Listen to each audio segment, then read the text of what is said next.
Hi, welcome to Blogging Heads TV. You're watching Culturally Determined, and I'm your host, Aryeh Cohen-Wade.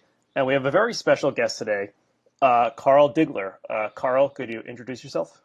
Hello, everybody. Hello to all the digheads and would-be digheads. Hope you're having a great Friday evening. Yeah, so it's Friday evening. Thank you, Carl, for sacrificing some time to speak to all the Blogging Heads viewers and fans out there. So people maybe have heard of you or heard something about you. You kind of, I mean, you've been in this game for a long time, but you're kind of your prominence is just kind of like increasing recently. The pundit game I'm referring to, and then there's like some controversy. Like you when I invited you on to Blogging Heads, you were like you wouldn't appear on video, and like there's a lot of like controversy over like whether you're like who you really are. How do you respond to like who are you, and like how do you respond to this controversy?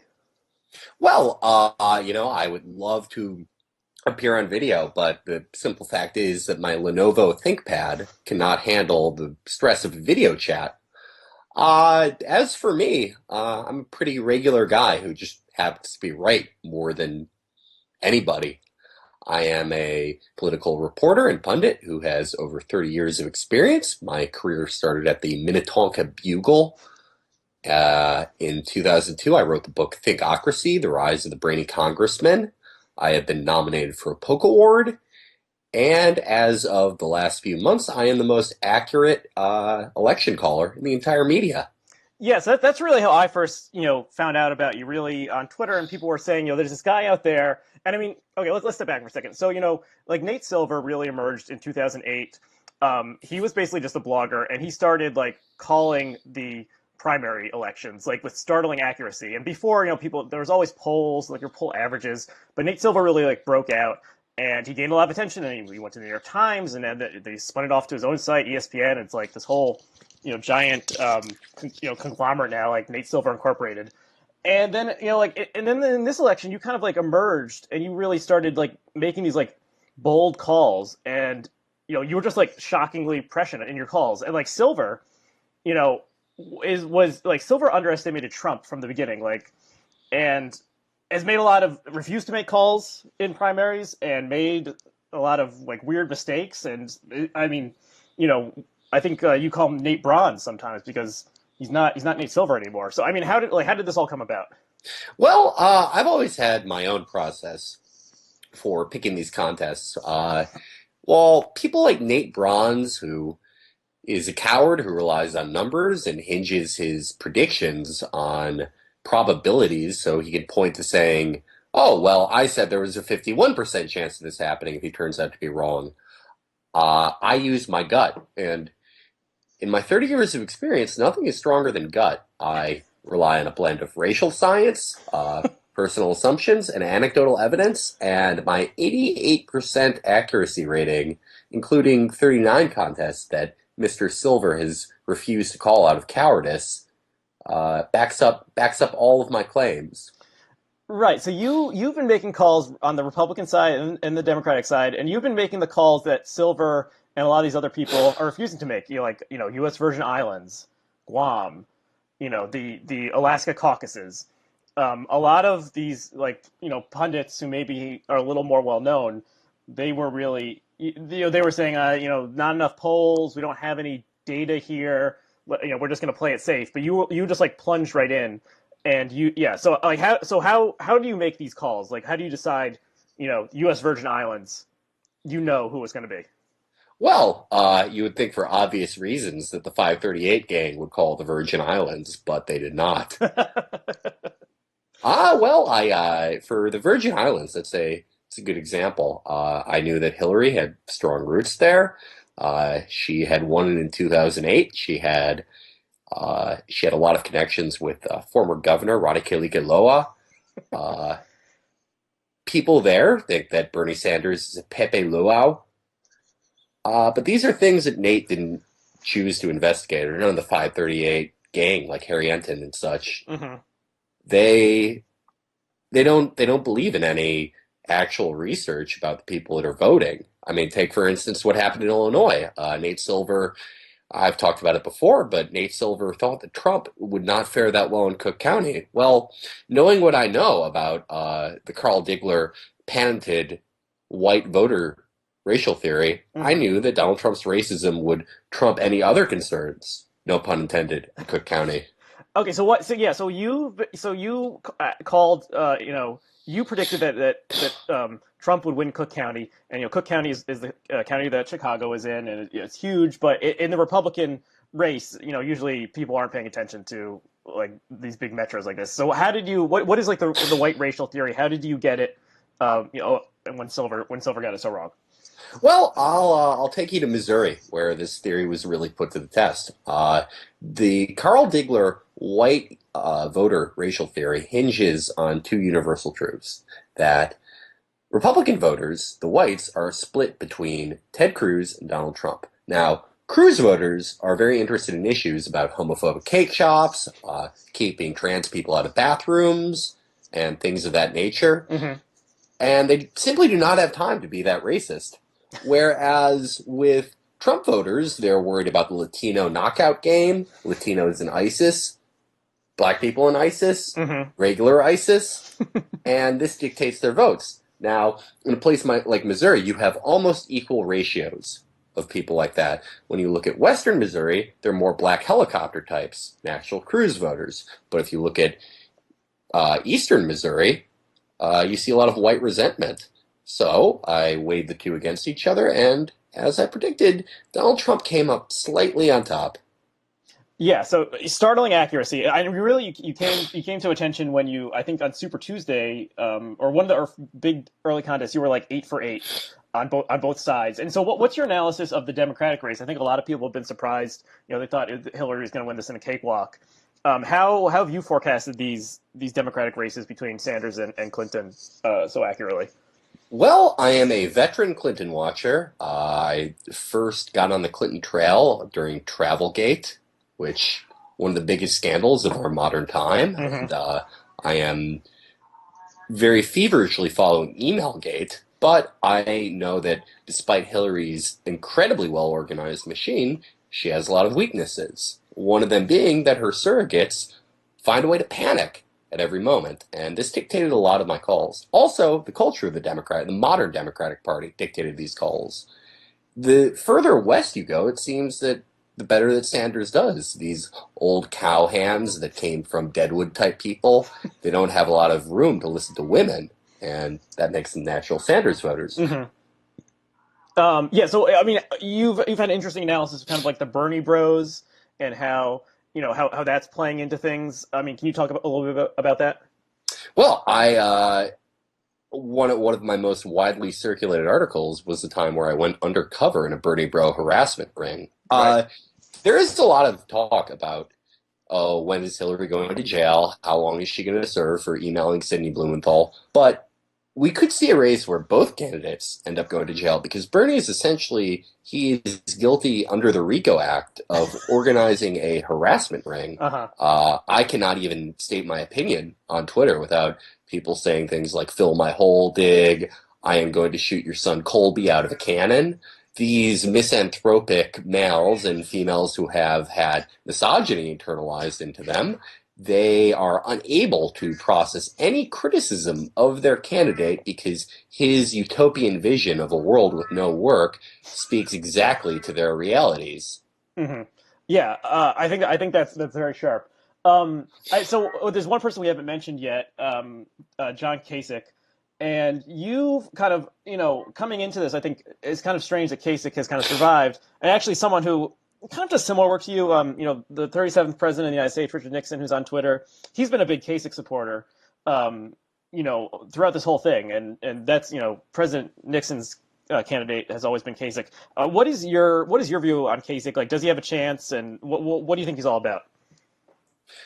John Kasich, by the way, me and Nixon were the only people to really see Kasich mania, or really Kasich survivor mania, coming on. Uh, Kasich is a hard scrabble guy who sort of made his name uh, hopping train cars, things of this nature, Hmm. selling copper wiring, hanging out in big lots, parking lots. In fact, his candidacy was announced on a dare with fellow drifter Shoeless Jeff. Right. Yes. He said, Cuyahoga Johnny, you're all talk and you're not going to run for president. And John Kasich looked him dead in the eye and said, regardless of all the people who have it out for me, I will run. And what we've seen is sort of the drifter mendacity of a classic retail politician and a classic hobo in John Kasich. Hmm. We see it right now in New York. In my state, he is really only campaigning in these congressional districts that have been Democratic for decades and decades, but he still knows there are congressional delegates to be had there because there's a smattering of Republican voters. He does not believe and has never believed that he can get the plurality of delegates before a convention, but he is very eager for a convention because, as Cuyahoga Johnny told me, there are a lot of turkeys at that convention. People like Marco Rubio, people like Jeb Bush, people who he can ask to borrow their phones and run off with them, sell them. Yeah. Yeah. And there's gonna be a lot of like probably like opportunities for like free food, that like kind of banquets and like free soup and that kind of stuff at the convention. A lot, So I feel like that's kind of a natural like the Kasich people are just gonna like be attracted to like that whole scene. Yeah, yeah. The food primary is a very valuable thing. You look at, Carly Fiorina spent a lot of money on mozzarella sticks, things of these natures. Whereas with Kasich's events, you saw that there was not an open bar; you had to pay for it, possibly to keep the governor from relapsing. Uh, Kasich has a tow of other crafty hobos in his campaign. One of them is Admiral Joe, a man who has been accused of stealing valor. Right. No Name, who lost his moniker in a poker game. And these men, while they may not be the slicksters that you see in the Rubio campaign or the extremely spectrum diehards of the Ted Cruz campaign, they have a mission and they know how to get the elbow grease into retail politics, as Hmm. it were. Hmm. Okay, so we've kind of laid out the race and how you kind of like made these predictions. Okay, so let's we have the dig here. Let's call some states right. I mean, I know this, you have like your subscribers, and this is kind of like proprietary information, but if we can just get like a little taste of like how you're thinking about these things. So New York State, as you mentioned, that's where I'm in New York State too, Western New York, and actually Hillary is in the greater Rochester, New York area today. John Kasich is going to be here coming up, and Trump and Bernie and even Ted Cruz, I think, are all going to be here over the next week. So New York State, it's kind of Hillary Clinton's adopted state. It's Bernie Sanders' home state. It's Donald Trump's home state. How do you see this all playing out? Well, I think that New York is going to be a lot closer than people had originally planned. Bernie has been amping up the harassment by appearing in Brooklyn, which, as everyone knows, is where Hillary's campaign headquarters are. Hmm. But he's also garnered a lot of people at these rallies. He wisely has Rosario Dawson start out, so the crowd can warm themselves up by harassing a WOC. Right. Um, Bernie's internal numbers were like maybe they could about a month ago they thought maybe we can get around 40% and that would be enough to stem the delegate bleeding in New York State. But with the enthusiasm and the big numbers he could secure in upstate, which is white, resentful, derelict, disgusting, awful, populated by human swine, classic Sanders country, Hmm. he could make it quite a close race. And to make Hillary in her home state win by only 10 points or so would be massive for the Sanders campaign. Hmm. It's kind of the Marco Rubio strategy of trying. You're not trying to win. You're just trying to look pretty good, and then like kind of the people who talk about politics on TV, they're like, hey, good job, Marco. You'll get him next time. That kind of strategy. Well, I can tell you from my own experience that some of my greatest victories in life actually appeared to be failures to uneducated observers. Hmm. Do you have some examples? Before I proposed to ex-Mrs. The Dig, I was pursued by a larger than average gaggle of pigeons in Washington, D.C.'s DuPont Circle. Uh huh. But the seeing my own life flash before my eyes in that moment sort of made me realize what's important in life, and we proposed to her, and of course, we ended up splitting, but out of that union, we produced my beautiful boy Colby, Uh huh. and so it just goes to show that People may laugh at you. People may say you lost. You may have lost by many metrics, but it's often actually a victory. Yeah, and I mean, I'm sure Rubio really has a bright career ahead of him after just like the streak of like third place finishes. I mean, it was almost they were almost wins. Okay, so what about on the Republican side? It's obviously Trump. Trump is a New Yorker, and Ted Cruz insulted New York values a couple months ago. Like, is Donald just going to win? Like, what do you think? Donald Trump will probably win by about 50% because you look at New York State and you couldn't imagine a better state for Trump. You have vicious white resentment in upstate, and you have a large metropolitan area, which Donald Trump also does well in. Add to that fact that he is competing with Ted Cruz, who has repeatedly come out against New York and or Semitic values, and simply repulses New Yorkers. Kasich will, as I've said, win a smattering of delegates, but look for a massive Trump victory. Okay, yeah, I'm kind of wondering. I'm up here in Western New York. I'm kind of wondering if this is Kasich country. It's kind of upstate New York. I joke is like the Midwest of the Northeast, and it's culturally kind of Midwestern. And you do see the kind of the drifters. You see a lot of hobo code like chalked on like people's like split rail fences like outside their homesteads. Like, do you factor that into at all? Oh, I think Kasich will win up a smattering of votes there. He'll maybe even win a few counties. Any place where there are pies cooling on windowsill, look for John Kasich to be licking his lips and twirling his fingers around, ready to snatch that pie up. But their dereliction, opiate addictions, and fandom of UFC-style MMA cage matches make them natural Trump voters. Right, and actually New York State was the last state in the country that legalized MMA just recently. So this is like a crazy year, and a lot of people have been proven wrong. Nate Silver, as we mentioned before. Like, what do you think this is going to the convention on the Republican side? Like, do you have any predictions about how this is all going to play out? Oh, I've said this is going to a convention since February. I knew that John Kasich would win Ohio. He's replicating the classic homeless man strategy of parking his shopping cart in front of a McDonald's and saying, "You need to give me $1 to enter." Right.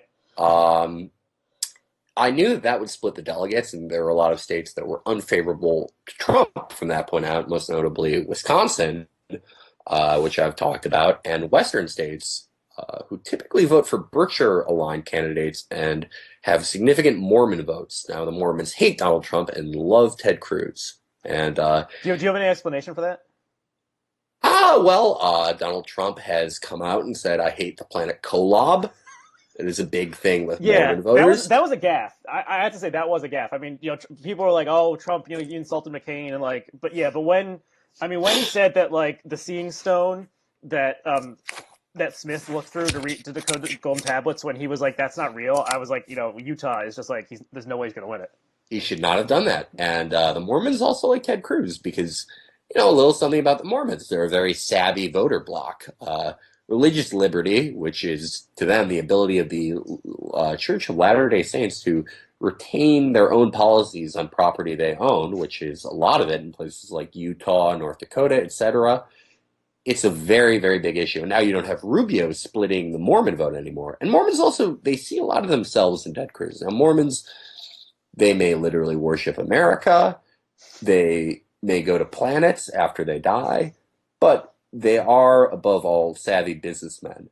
They're teetotalers, just like Senator Ted Cruz. They see Senator Ted Cruz's craven, lifelong pursuit of power, and they see themselves there.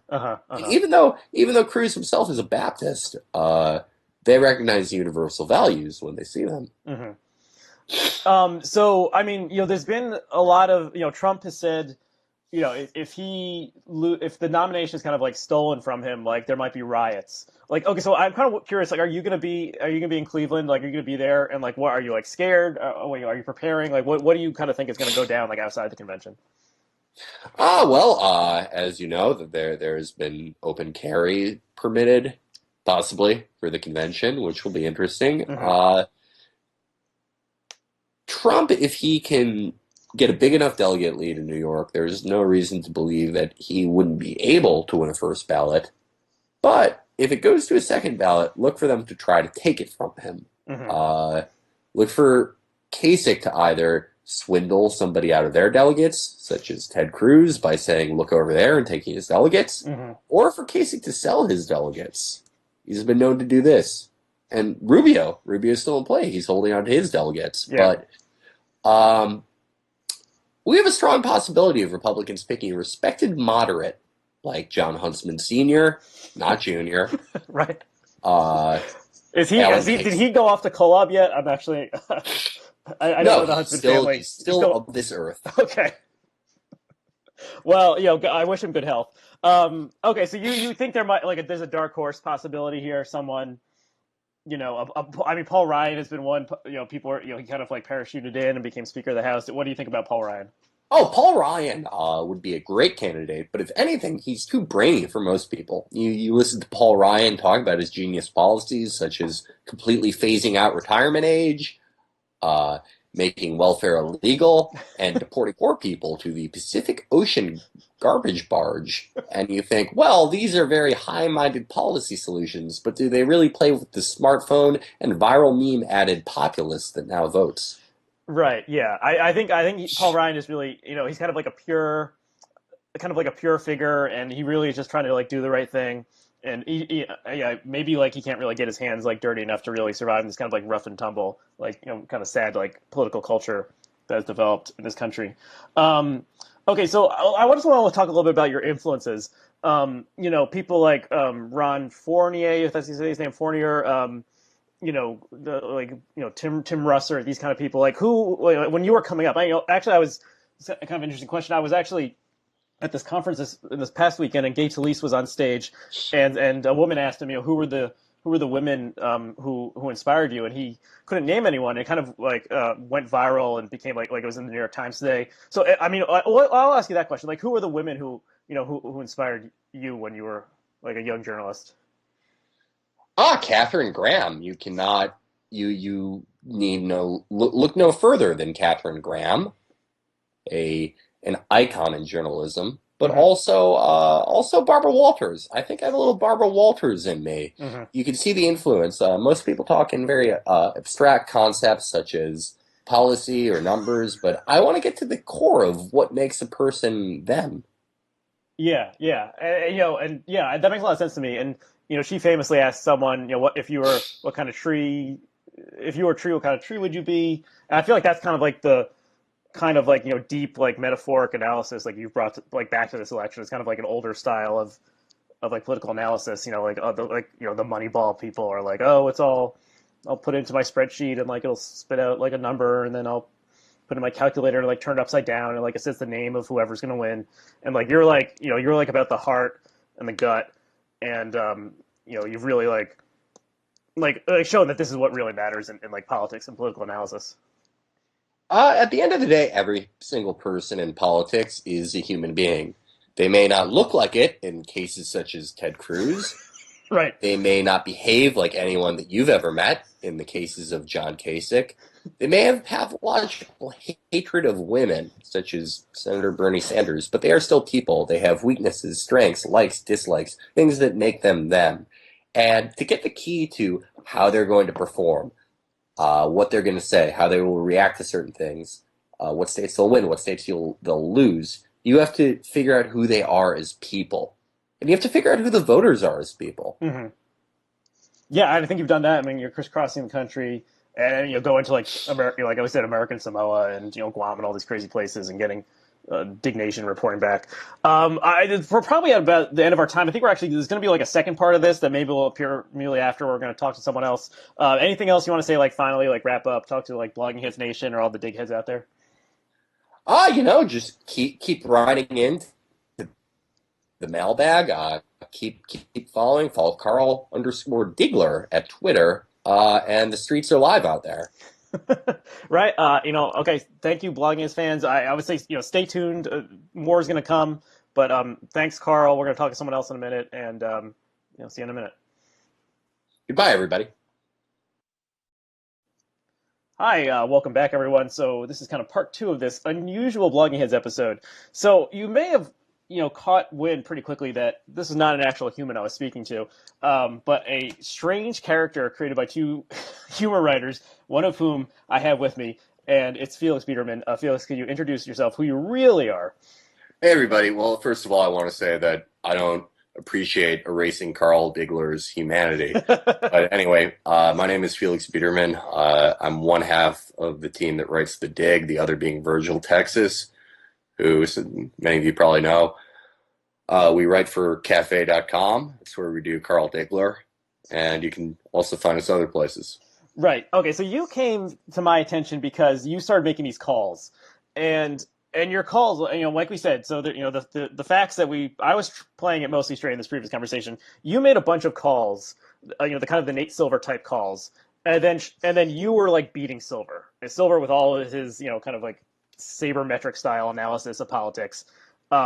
And you were like on, like hot streaks of calling every single race, both, and Democrats and Republicans in all the primary races. So how did this come to be? How did you create the character, and why are you like shockingly accurate in predicting who is going to win all these races? Well, we created the character with our editor, Blake Zeff, the editor-in-chief of Cafe. He used to be a politics editor at Salon. He's worked on a few campaigns, and he really, really sort of hates like the hack Saliza, Mark Halperin type of horse race analysis. Can I swear here? Yeah, sure, go for it.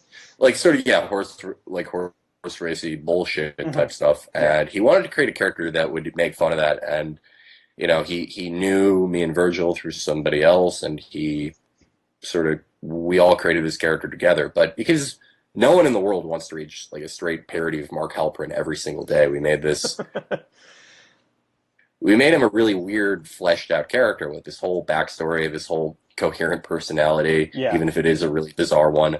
And the election calling, we sort of did it on a whim. I think in December of last year, we were talking, and we were like, hey, I bet we can do this at least as good as Nate Silver or anyone else. And our method is we're not really joking that much when we tell you what Carl Diggler's method is. That our method is derived from our personal hatred of candidates, the types of people we think vote, the character states, things like that. We've always said that all politics just boils down to personal hatreds and sexual pathologies. And our record kind of proves that's true. Yeah, and this year more than usual, I would think. I mean, I think Obama it was kind of like a different kind of. It wasn't like the psychodrama kind of that persisted through like Bill Clinton's 2 terms, George W. Bush's 2 terms. I mean, kind of what I was thinking about, like, Maureen Dowd had a really good run from like 1992 to 2008, writing these columns like, George Bush is like, he's like from Mars, and John Kerry's like from Venus, and there's all this like constant psychodrama and stuff about. So with Clinton it was like the sexual stuff, and George W. Bush it was like the father stuff, and then Obama came, and like he surprised a lot of people. He's a lot more rational, and he won twice obviously, and like Maureen Dowd, like I used to read her columns during the Bush administration. I used to think, they're pretty good, but like, obviously I was a liberal when she was attacking Bush, but like she just didn't get Obama at all. And she like really always underestimated him, and her thing was like Obama's like a cat, and like John McCain's like a dog or something stupid like this. So this, and I feel like this kind of analysis is coming back because with this crazy election and these insane people who are running for office. And when I was joking earlier on Twitter a couple months ago, I was saying that the only person in the world who wants a Hillary Clinton versus Jeb Bush election is Maureen Dowd, because she would basically be able to like spend more time gardening because the columns would write themselves, and then she could go do something else with her spare time. So we've kind of moved back into like this insane psychodrama. Maybe I don't know exactly why. Clinton is back, and Donald Trump is a totally crazy person. This wasn't really a question. Do you have any thoughts about this?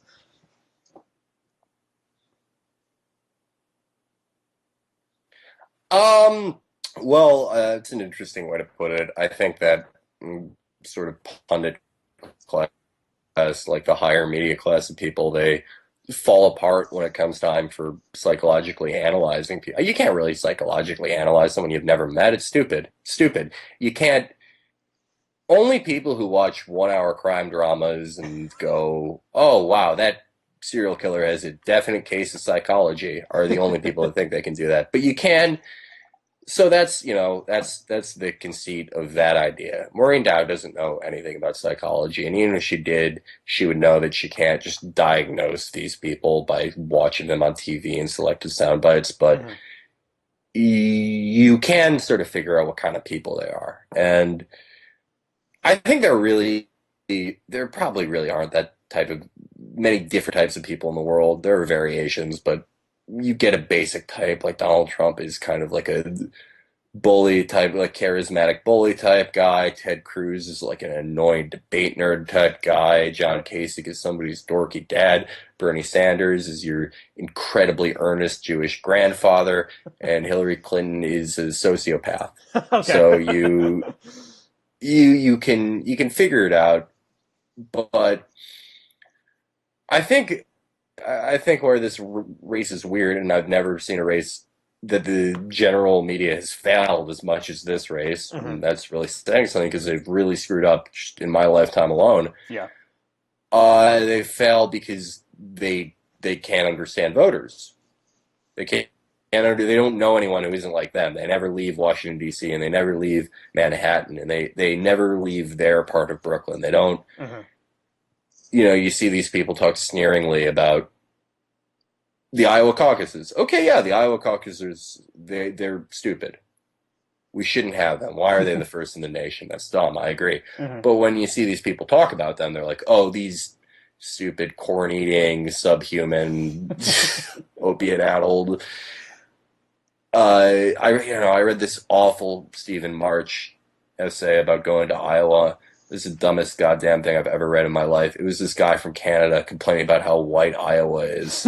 Okay. I had a conversation with Freddie DeBoer that will probably air before this one, and we actually talked about Stephen March and his kind of infamous comment about his daughter who saw Donald Trump and said, "Daddy, why is that man so scared?" Oh God, why has that happened so much this year?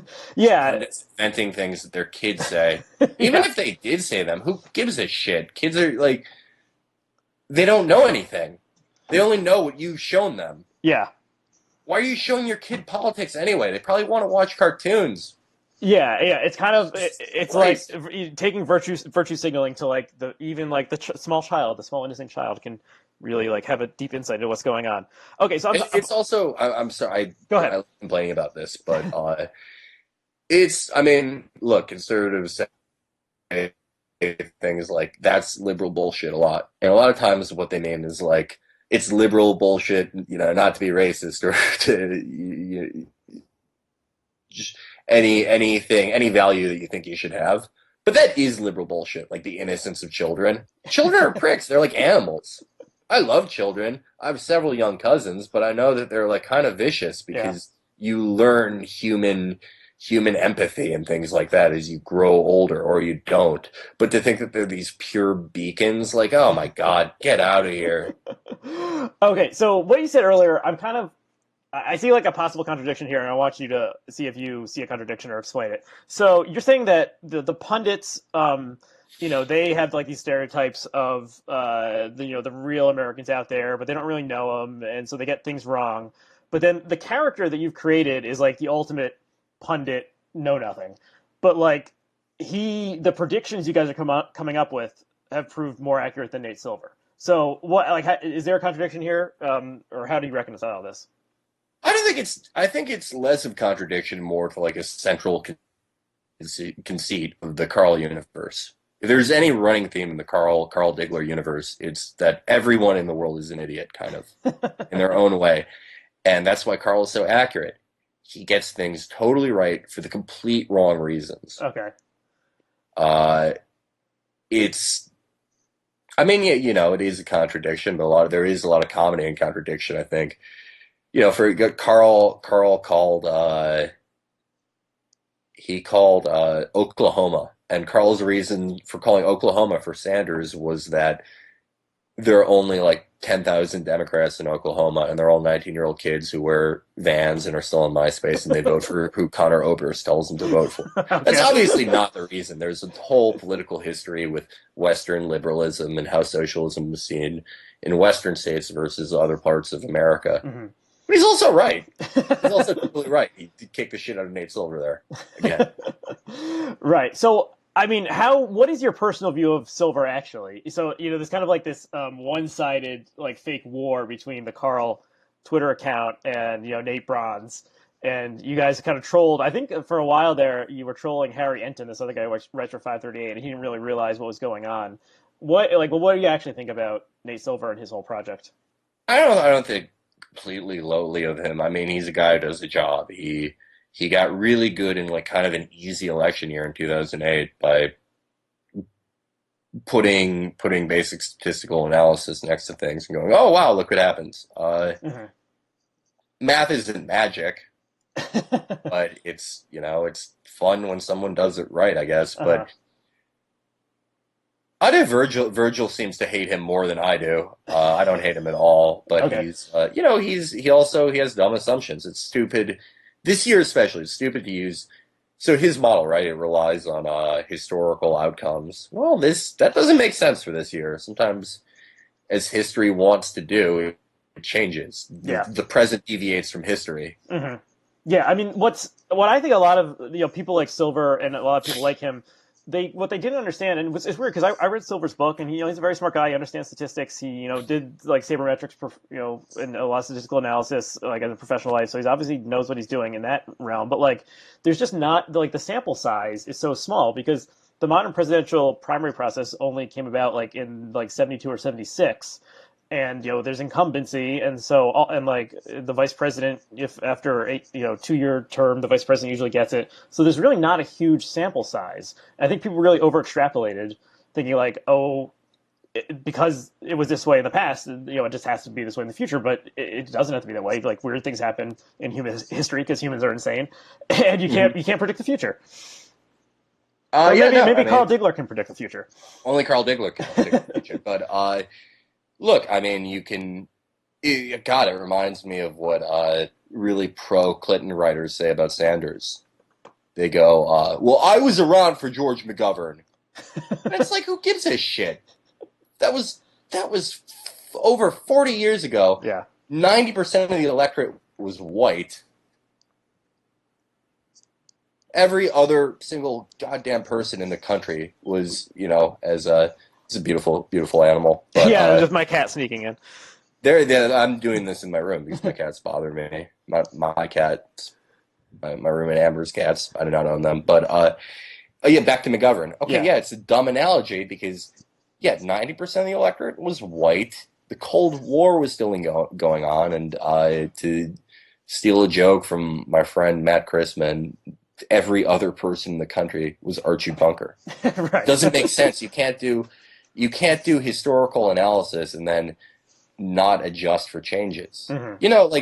We've been tempted to look at states where Pat Buchanan won when we're looking at Trump's success because they appeal to a similar thing. Yeah. Well, yeah, but also shit has changed. Shit changes over Hmm. time. Yeah. So, there are less white people, and it's more okay to be racist in some states than it is in others. Things change. They change, and before you know it, you look like a dick because you base something on something that happened 40 years ago that bears no resemblance to the current situation. Yeah, and this is actually only a thought I had today, and I put it on Twitter. But like, okay, so there's this famous quote from Isaiah Berlin: "Some people are hedgehogs, some people are foxes. The hedgehog understands one thing very well. The fox understands many things." And Silver appropriated this quote because the image, like the icon for 538 is a fox, and his thing was like, the old pundits, they only understood things one way, and we are looking at things in all ways using like data science and stuff. And I was just saying, like, well, what if he's really a hedgehog? I mean, he has one thing: it's data analysis. Yeah, But and he's good at that. And yeah, there's but nothing like, wrong. There's nothing wrong with being good at one thing. I mean, for God's sake, do you go to a general practitioner if you have a stomach problem? Probably not. Uh, yeah, and he's also, go to a it's not specialist. true. He's not good at the other things. He's good at one thing. He's good at statistical analysis, and he uses it for sports, and he uses it for elections. But look at all his failures. His failures are based on the sad truth that he doesn't really know people that well. Right. And this reminds me, I can't remember who was playing, but there was a game in the NCAA tournament where the team came back by like 13 points in the last 45 seconds. And so, and they, at Silver's site, he has these like trackers that as you're watching the game, you can see like what the percentage is that a certain team is going to win, and it was like 99.9%, that whoever was up was going to win, and then there was a crazy comeback. And like in sports, that happens. Like there's just crazy things that happen, and you say, oh, 99.9%. I put $1,000 down on that, to like win even money or whatever. But then it changed. Like it's just crazy shit happens. I mean, it isn't that why we watch sports? Yes, that's a good point. That's actually something that Michael Brendan Doherty, who's a political writer who also writes about sports and especially about baseball, he said, that's one of the differences between sports and politics. Although things have changed this year, but like, you really don't know what's going to happen with sports, where a lot of politics is kind of like a kabuki show kind of thing, where things have been decided and they're just kind of like playing out for show. Okay, so let's just mention this Cook County thing, which you kind of jokingly alluded to. So so you're from Chicago, and Silver's from Chicago as well. And you accurately predicted that Trump would win Cook County, and Silver was like, "Oh no, like there's black people there, like like Trump can't possibly win." Like, so what did you see that Silver did not see? Well, I guess I knew people there growing up. Maybe Silver was just in his room, like calculating like square roots or something. Yeah. Well, okay, let's look at the history of Chicago. You know the Dan Ryan Expressway in Chicago? Mm-hmm. Do you know why we put it where we did during the reign of American Pharaoh Richard J. Daley? I mean, I can make a guess. I would guess it's basically it'd be kind of like a moat between like the black sections of Chicago and like the wealthier sections of Chicago. Exactly. It was a granite moat or a concrete or whatever you want to call it moat between Daley's Irish constituency and black people. And this is people think that, racist white people, that they won't just assume awful things that they assume if they're around diversity, and they will. People are racist, and they act accordingly. And the racist people in Chicago are some like the worst racist people I've ever met in my entire life. And this is a consistently Democratic place. Yeah. And we ascribe these values to Democratic votes, that they all believe in pluralistic society. But look, a lot of people that vote Democratic in Cook County, they do it because they can get patronage jobs. They can be in the Chicago Police Department, which is effectively, its modern existence was sort of like the Shabiha militias for Assad, but for Daley. And if anything, it makes these really racist white people more racist, because they're surrounded by groups of people that they hate, and they think, well, I'm under siege, it's happening any day now. Chicago is a weird place like that. Louis Farrakhan lived 7 blocks from me growing up, and I thought, Jesus Christ, for a guy who hates Jews, he really picked a really Jewish part of Chicago to live around. But yeah, go figure with people. People are odd, aren't they? Yeah. Okay, I want to ask a little bit about how this kind of like satire has played out. It's like, so for people who aren't familiar with you, it's a little bit like Colbert on his on the Colbert Report. You stay in character. You have a Twitter account in which you're interacting with people as the character, but there's 2 people creating it. For like, how does that work? But also, like, have you learned anything like in taking this character like into the arena, or like releasing the monster like into the wild? Like, have you learned anything about humor or politics or anything?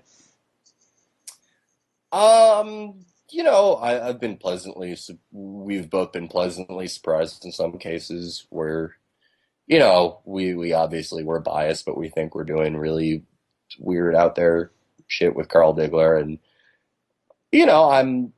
when we don't underestimate our audience with the jokes that we tell, we're really pleasantly surprised when people are like, oh my, I caught that. That's really weird. That's a really weird joke. I'm glad you did that. This is a bad example for like a high concept joke, because it's not. It's stupid. But for a while, the only tweets Carl Diggler favorited were pictures of Jamie Lynn Spears from Jamie Lynn Spears' Twitter account. That's just a weird joke that he's a pervert and he's a weird fixation. But people immediately picked up on that, and I was like, that's kind of cool. I like that. People pay that much attention. But I've also learned that a lot of the media is dumber than I initially gave them credit for Hmm. because, I don't have a background in electoral politics. I was an international relations and macroeconomics student. I never cared for political science. It's not, the old saying goes, if something has to say that it's a science in its name, it's not a science, like Okay. race science. But it shows that you can just, if you're a weird enough person, you can take your assumptions and you're going to be right way more often than people who are, paid to be right but are wrong most of the time. Uh-huh. And is it like, so I had a previous Blowing His conversation with the guy who plays Dick Nixon on Twitter, and one of the things I asked him was like, so it's a similar thing where he's only interacting with people as the character of Rich Nixon never dies, like 100 years old and still commenting on politics. I mean, is it ever like, your girlfriend is like, I don't want to talk to Carl right now. Come on, give me a break. Or like, do you feel like the character melding with you at all? Do you have thoughts where you're like, this is Carl thinking, or anything like that? Well, first of all, I'd like to clarify that I don't have a girlfriend to the Okay. listeners and viewers. Okay, well, Uh, all the ladies, the Wagid female fan base, just take note of my editors told me to stay single. It's good for the project. that. But no, I mean it's fun to think as Diggler. We've created this odd character who has a weird history. His dad was a member of the deep state, and there's this weird sexual pathology to Carl and his. We love going into his head to think of these weird opinions, and yeah, no, I'll think about stupid things that we've made him do, and I'll laugh to myself. And you look insane because how would you explain that to somebody? I invented a 48-year-old pundit who's a foot fetishist, and I thought, I got him drunk the other night, and I made him harass Olympia Snow on Twitter. But he's we have a holistic view of how he thinks, and it's based on how really dumb people think. Uh-huh. Uh, we don't get too caught up in that because it's easy to sort of create an algorithm of how like a Jonathan Chait or Mark Halperin would think. You just plug in the set of numbers.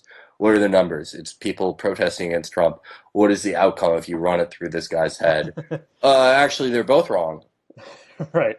Yes, that's one of the big things you guys make fun of is kind of this. Is Fournier? Is that how you say his last name? Or Ron, both sides Fournier. Yeah. So he is kind of like a joke, like a walking joke on Twitter. I think he writes for National Journal or something, a journalist.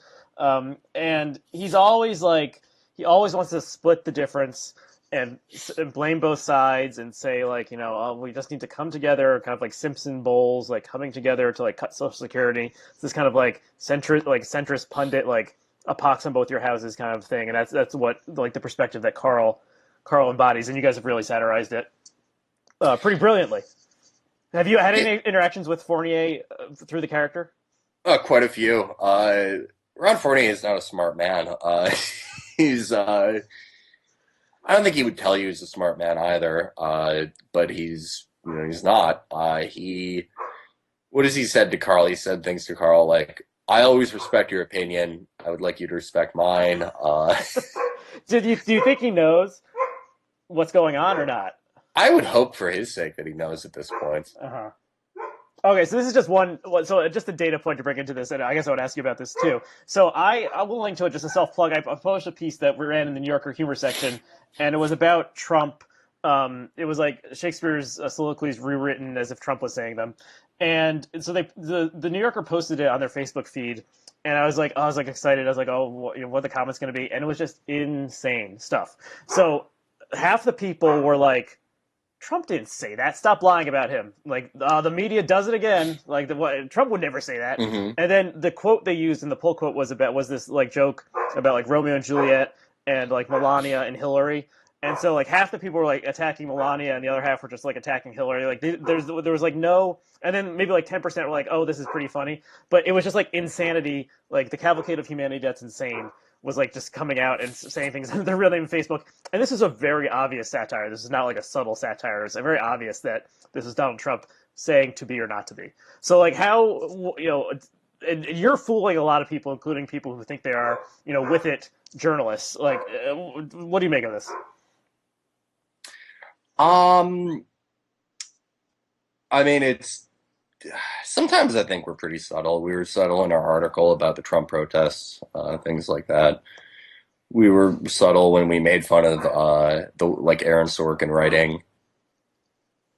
But a lot of times it's like it's pretty clearly a joke, but that's I think it says when people take it seriously, it says less about like the content of the writing necessarily than it does the neo-feudalism people embrace with pundits. You can read Carl's articles and he's an idiot. He's rambling about family court. He's railing against all these stupid things that no one cares about. We need to bring back no labels. We need to bring back Simpsons Bowl. Just these things that had completely passed the world by and no one gave a shit when they were there. Mm-hmm. But it's not because of the content of what he's writing that people think he's real. It's his presentation. He's wearing his blue shirt and his glasses, and he's looking at his BlackBerry like a serious pundit. And you look at his bio, and it's like blah blah blah for over 30 years. Yeah, And he has the Santa hat icon. I the don't know. Santa hat, he's Yeah. trying to take it off, but you look at him and the way that he presents himself, his entire presentation, and his, for lack of a better word, I hate this word, but his aesthetic. You're like, if you're one of these people, if you're one of these very just radical centrists, as they call themselves, and you see a guy like that, even if he's a complete fool like Carl Diggler, you're like, oh, I am obligated to respect this man. Okay. He's my better. He's like a baron. Right. Um, so different, a little bit of a different question. A lot. It seems like a lot of people. So you're kind of a. I don't know if maybe I just call this in my head like kind of like weird political Twitter. So there's this kind of humor aesthetic that's developed. There's like weird Twitter, like these strange jokes that people make, and a lot of them are really absurd and obscure, and it kind of appeals to a certain demographic. So then there's like people who are into politics who also make these kind of jokes. So it's like crushing Bort, that guy, and you and Will Menaker and Matt Cushman. You have this really funny podcast. And it seems like a lot of these people are like very pro Bernie. And I was like I didn't quite get it exactly. But I had like some theories. Why is it just a youth thing? Like, why is so much of like weird political Twitter like really like, all in, the Bernie bros, they're like all in for Bernie. I think part of it is like Bernie is essentially a likable guy. You look at him, he's very earnest. And he's not afraid to be emotional in this sort of sweet way. And unless you're just, the most deluded Clinton supporter, or you're an insane like Donald Trump supporter who keeps calling everyone cucks, you're gonna like him personally on some level. But I think it's in some ways with people I know and me, it's less Bernie, though we do like him. There are a few policies of Bernie's I really don't like. That's the whole thing with foreign policy, but it's more hatred of the Clintons, and it's hatred. Someone once said about Donald Trump voters, the reason you vote for Donald Trump is because you're sick of fucking stupid people that told you what to do your entire life, and you knew they were stupid, and also you're racist. Okay. Well, with Bernie, it's, you're not racist or sexist, no matter, unless according to some Clinton people, but you are sick of being told what to think and feel by these awful people. You're sick of being told what pragmatic politics is by people who completely washed their hands of the Iraq War vote, or deregulated the banks, or don't. In Debbie Wasserman Schultz cases, let payday lenders just go fucking nuts. You're sick of people who vote for mass death because they're afraid of somebody calling them weak. And Bernie's success, Bernie does well, every time you vote for Bernie, every time that he lands a punch, it's like, no, fuck you back. Because these people have been saying you're impractical, you're dumb, you vote entirely on emotion. You need to learn how to compromise. Meanwhile, they've lost more than 900 state legislature seats. What is it, 12 governorships? They've lost the House and they've lost the Senate under Obama. And they have the nerve to tell people what politics is and isn't. So it's very, very gratifying to have somebody that you can support that is a direct fuck you to those people. Okay, yeah, that's interesting. And what it makes me think is like, you think like this kind, I guess, a kind of a surface assumption about people who make jokes all day is that like they're cynical, but a lot of comedians are like very earnest at their core, and I think that's what powered the Daily Show and Colbert through like their heyday during the Bush administration.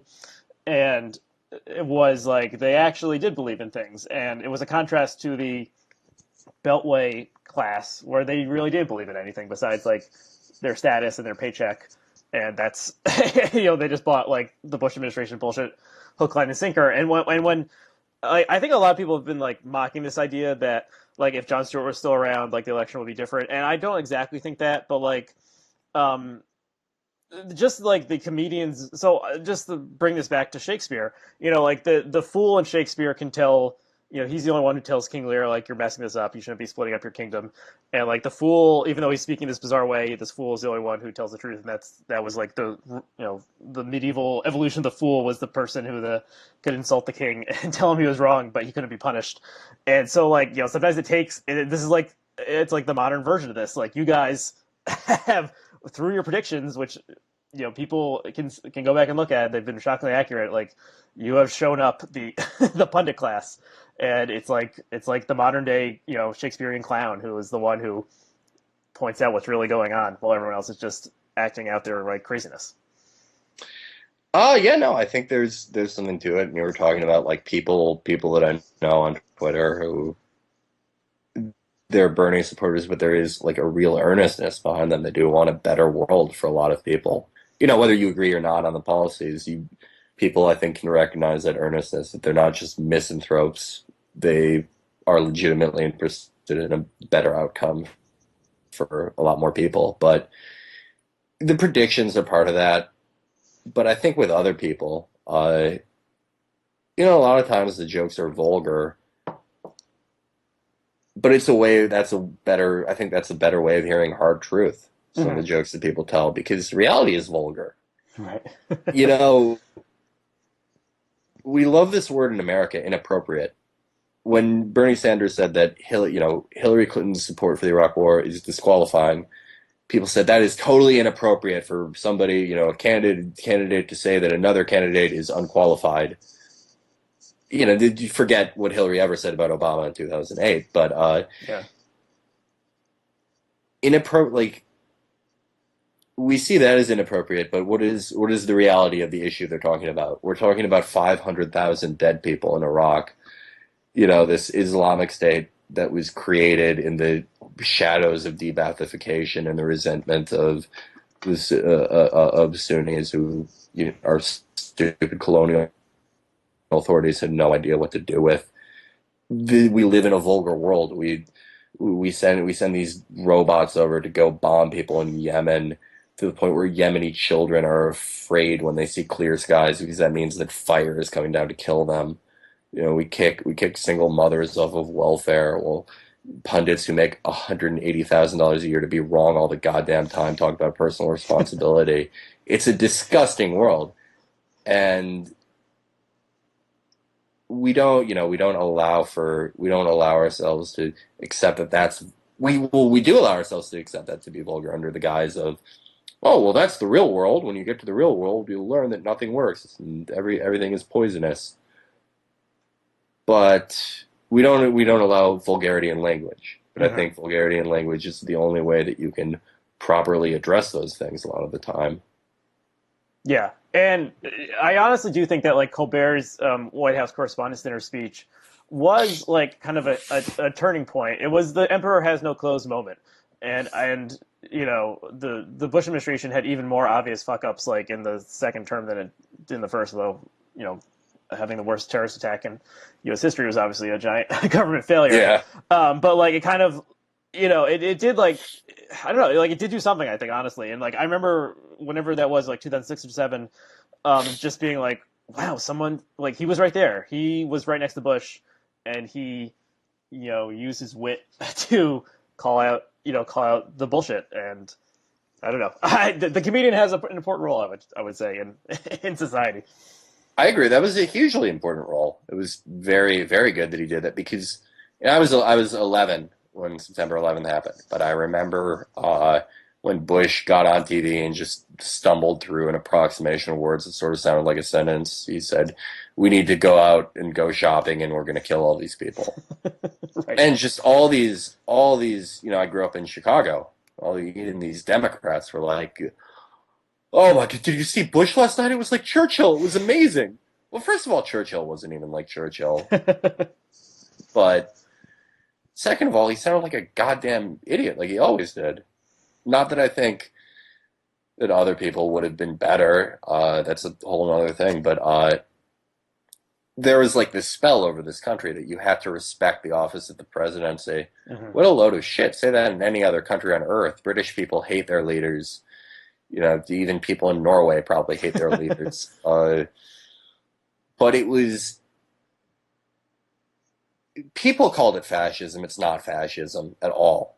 It's something on an individual level that's kind of grosser, was that people will willingly submit if you give them the chance. If you give them the proper guys to willingly submit to somebody, they'll do it. Mm-hmm. And for years they did it with Bush. I don't agree with him, but I respect him. Like that's some great moral accomplishment. Well, good. That doesn't mean you have a fucking dog in this fight. But Bush he was a great identity politician. He portrayed this tough, take no shit image. But at the end of the day, he's just a stupid rich kid who has no response for anything that happens to him. Just like his brother. He's the same as his brother. He's just a little bit meaner than Jeb. So when Colbert sort of beat the shit out of him and he didn't do anything, I think that was important. He couldn't say anything because he's not used to people talking like that to him, because no one talks to ultra wealthy people like that. Yeah. And sort of showed everyone at the end of the day, no, this guy's a scion of a very old, very rich family, and he acts like it. When you really put all the chips on the table, he's just like every other political elite or economic elite in America. Yeah, okay, I want to run one more thing by you. So, it seems like there's been some writing about this, that, speaking of White House Correspondents' Dinners, a key moment in the reason that Donald Trump decided he wanted to actually run for president was that Obama mocked him from the stage at the White House Correspondents' Dinner and really tore the shit out of him. This is when Trump was really pursuing the birtherism thing. And Right. Unbeknownst to everyone, it was right after Obama had given the green light for the Navy SEALs to go after bin Laden. And then he delivered this very biting attack on Trump, and it was the joke Trump is making these big decisions. He had to decide whether Penn Jillette was going home on Celebrity Apprentice last night. That was a hard one. And Obama is good at that kind of sarcastic, dry comedy, and he is a very good performer also. And Trump just had to sit there and take it, and you could just look at him and you could tell that he was stewing. And Trump is basically a classic bully, and that's really helped him. And this year he was able to identify the weaknesses in people like Jeb Bush and Marco Rubio and exploit those. And I had this theory that the reason no one they underestimated Trump is essentially everyone on that stage was the preppy, the rich kid, the jock. Marco Rubio, literally a jock. He was a football player and married a Dallas Miami Dolphins cheerleader. Bush is obviously a classic preppy rich kid. They never had to deal with bullies. So who had to deal with bullies? Maybe Barack Obama, the guy who was mixed race growing up in Hawaii. His father wasn't there. He was funny looking and a weird name. He was obviously a nerdy guy who figured out how to deal with bullies this way. Maybe Ted Cruz did, because Ted Cruz is a total weirdo. But Marco Rubio never had to deal with a bully in his life, and he couldn't deal with Donald Trump, and neither could Jeb Bush, and all these people kind of fell by the wayside, undone by the bully. And if there had been someone who grew up as a nerd or something, and figured out an effective way to beat the bully is to turn him into a laughingstock. And Rubio tried to do that, but he just couldn't, because he is the jock. So this is the Maureen Dowd style, a psychodrama analysis of it. But do you think there's anything to this? I don't know about. I mean, there may be something to it, but Ted Cruz is a nerd, and every time that he tried to go after Trump, it's just cringe-inducing. Mm-hmm. But Jeb, you brought up Jeb. I think the way that I looked at it with Jeb is it's not that he's never had to stand up to bullies. I don't know how he grew up. He probably didn't. He grew up very rich. He was, in a rich family. People probably kissed his ass his entire life. But Jeb's thing is more that it's more of a class thing. He's the type of rich kid, and you can tell it's not that he doesn't want to work hard. He doesn't know what hard work is. He's never had to do it in his life. He wouldn't even, if you described to him what that is, he wouldn't even know what to tell you. Uh-huh. After he was getting savage in these debates, in December, he had a phone call with his donors. And he said, well, debates aren't really my forte. And he said, to these people who are giving him millions upon millions of dollars to fail, he said, well, if I have time, I'm going to go work out today. It's not that he's lazy. He just doesn't know. He doesn't know what he's supposed to do. He doesn't know how to fight back because he's never had to fight back. Uh-huh. With Marco Rubio, I don't want to say it's because he's a jock, because I've known a lot of competitive athletes who are really sharp people. Uh-huh. Marco Rubio's thing more is that he's totally empty inside. You brought up his football background. Uh-huh. My favorite video I ever saw of Marco Rubio was a campaign video where they're throwing him footballs and they're having to answer questions, and the questions are stupid. They're like, "Well, what's harder, the gridiron or Washington D.C.?" Is this the image that Dick Nixon often used to make fun of Rubio? Yes, where he yeah. looks like he's ready to sell you a used car or something. Yeah, he's a weird Florida real estate hustler. Yeah. But when they get, what's the best decision someone made, and he drops his creepy little salesman smile and he goes, "The decision by Harry Truman to drop the atomic bombs on Hiroshima and Nagasaki." So even in this guy's lighthearted moments, these neocons have drilled all this crap in his head. So he's like, in times of doubt, mass murder.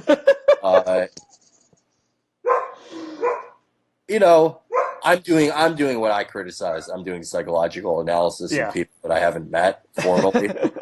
But that's the type of people I see them as. Yeah. Bernie doesn't really rise to attack. I've noticed this. I imagine he probably got bullied growing up. He was the son of a Polish Jewish immigrant, and he grew up pretty poor. He was a good athlete though, right? He was a good athlete. Yeah. He broke a track record or something. There was some story about that. Like he held the track record at his high school or something for a number of years.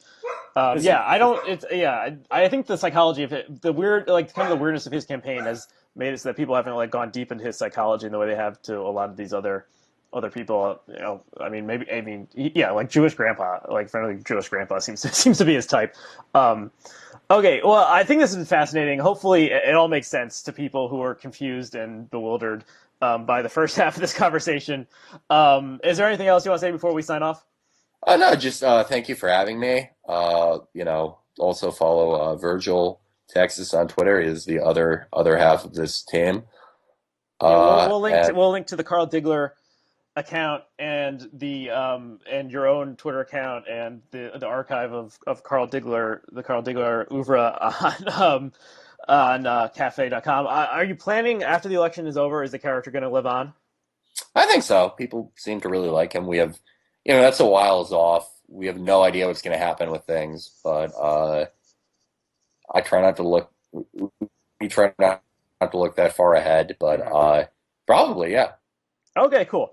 Well, thanks, Felix, for coming on. Everyone, check out Carl Diggler, and thanks, Blogging As viewers. Thanks for sitting through an unusual Blogging As episode, and we'll see you again next time.